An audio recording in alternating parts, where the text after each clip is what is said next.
Donc là, on est en 1963.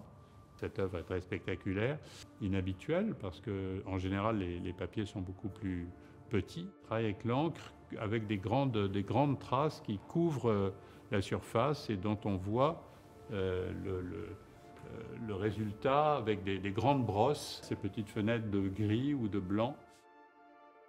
Un gris d'ailleurs qui est le résultat de ce qu'on appelle des lavis, c'est-à-dire de l'encre qui a été mélangée à l'eau, qui crée la présence, je dirais, lumineuse dans cette grande masse noire, avec une partie en bas de la peinture qui reste une surface non travaillée, c'est-à-dire c'est vraiment le fond du papier resté tel quel.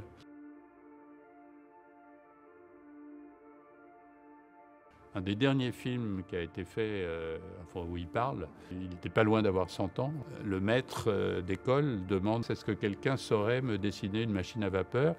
Alors j'ai pris un bâton de craie, j'ai commencé à appuyer le bâton de craie à plat, à faire un premier rectangle blanc. C'était étrange.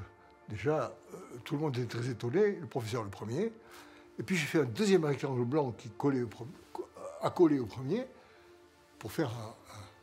Alors là, j'ai cru qu'il allait me mettre à la porte, parce que toute la classe riait. Et une fois que j'ai eu un grand rectangle blanc, j'ai mouillé mon doigt, et j'ai fait les canalisations. Et ça a été lumineux. Il m'a dit « Ah, c'est magnifique, je n'aurais jamais pensé. Ça, c'est très très bien, bravo !» C'est joliment raconté, ça signifie quelque chose dans sa façon d'aborder la forme.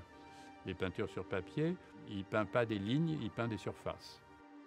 Soulages, très tôt, a décidé que ces œuvres, je ne dirais pas n'avaient pas de titre, car elles ont un titre, mais que ce titre, c'était leur qualité de peinture ou de gouache ou de brode noir, suivi d'une dimension et suivi d'une date. Contrairement à beaucoup de peintres abstraits qui donnaient des titres, ou qui ont donné des titres évocateurs de toutes sortes de choses.